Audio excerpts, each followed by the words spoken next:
हर साल सर्दियों की आहट के साथ ही दिल्ली की हवा में जहर घुलने लगता है। आज हम इसी जानलेवा वायु प्रदूषण की जड़ तक जाएंगे।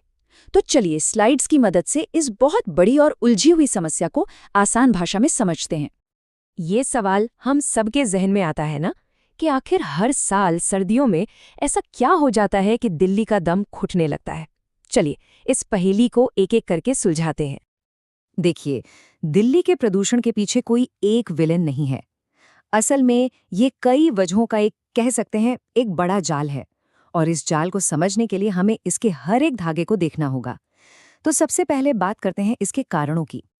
स्क्रीन पर दिल्ली के प्रदूषण के ये 6 मुख्य विलन हैं।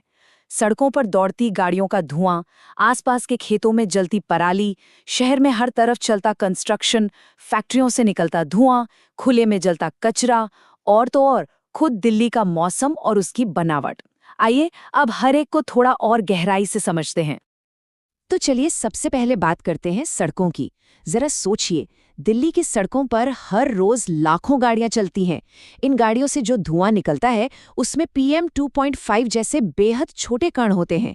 ये इतने छोटे होते हैं कि सांस के साथ सीधे हमारे फेफड़ों के अंदर तक चले जाते हैं। और असली समस्या यहीं से शुरू होती है। अब आते हैं दूसरे कारण पर, जो बड़ा दिलचस्प है, क्योंकि ये हर साल एक खास मौसम में ही होता है। अक्टूबर और नवंबर के महीने में दिल्ली के आसपास के राज्यों जैसे पंजाब और हरियाणा में किसान अपनी फसल के बचे हुए हिस्से यानी पराली को जलाते हैं, और हवा का रुख कुछ ऐसा होता है कि वो सारा का सारा धुआं सीधा दिल्ली की तरफ आ जाता है और यहाँ की हवा में एक मोटी चादर की तरह जम जाता है। दिल्ली वो शहर जो कभी सोता नहीं, जहाँ कंस्ट्रक्शन कभी रुकता नहीं। हर वक्त कहीं न कहीं कोई नई सड़क, कोई नई बिल्डिंग बन रही होती है, और इस लगातार चलते कंस्ट्रक्शन से जो धूल का गुबार उठता है वो सीधे हवा में घुल जाता है और प्रदूषण को और भी कई गुना बढ़ा देता है। देखिए, दिल्ली सिर्फ घरों और दफ्तरों का शहर नहीं है। इसके चारों तरफ एक बड़ा इंडस्ट्रियल बेल्ट है। इन फैक्ट्रियों और कारखानों की चिमनियों से जो धुआं और जहरीले केमिकल्स निकलते हैं, वो भी दिल्ली की हवा को खराब करने में एक बड़ा रोल निभाते हैं। ये एक ऐसी चीज है जिस पर शायद हमारा ध्यान भी नहीं जाता। कई इलाकों में कूड़ा, प्लास्टिक या सूखी पत्तियां खुले में जला दी जाती हैं। देखने में ये भले ही छोटी सी बात लगे, लेकिन इससे निकलने वाला धुआं बहुत जहरीला होता है और ये सीधे हमारे आसपास की हवा को बर्बाद करता है। और अब आखिरी और शायद सबसे बड़ा कारण, दिल्ली का अपना मौसम और इसकी भौगोलिक बनावट। होता क्या है कि सर्दियों में हवा की रफ्तार बहुत ही कम हो जाती है। इस वजह से ये सारा धुआं और धूल हवा में ऊपर उड़कर फैल नहीं पाता, बल्कि जमीन के पास ही एक मोटी परत बनाकर ठहर जाता है। इसे ही एक्सपर्ट्स पोल्यूशन ट्रैप कहते हैं।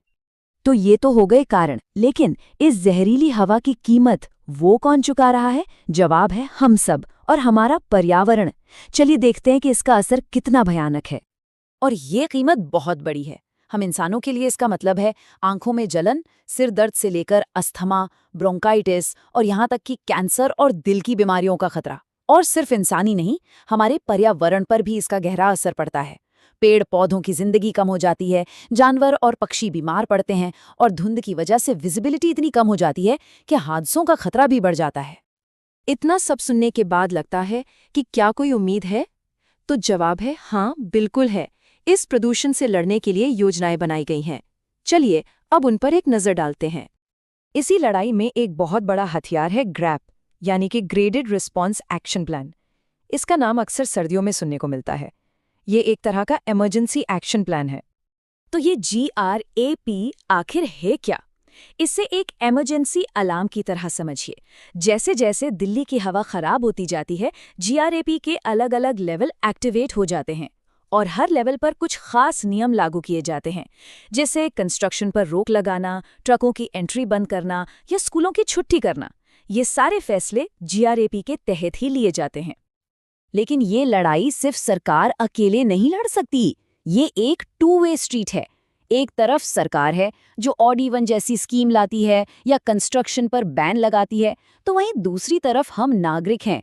हमारी भी जिम्मेदारी है कि हम पब्लिक ट्रांसपोर्ट का ज्यादा इस्तेमाल करें, कचरा ना जलाएं, और अगर मुमकिन हो तो कार पूलिंग करें। ये एक टीम वर्क है। तो अब सवाल उठता है कि आगे का रास्ता क्या है, और इसका जवाब किसी सरकारी फाइल में नहीं, बल्कि हम सबकी रोजमर्रा की आदतों में छिपा है। ये एक लाइन इस पूरी बातचीत का निचोड़ है। दिल्ली की हवा किसी एक की नहीं है।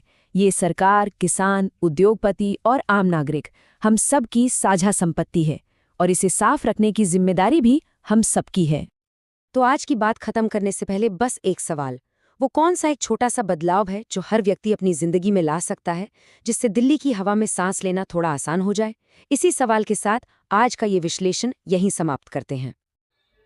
इस प्रकार का कंटेंट देखने के लिए मेरा चैनल सब्सक्राइब करिए।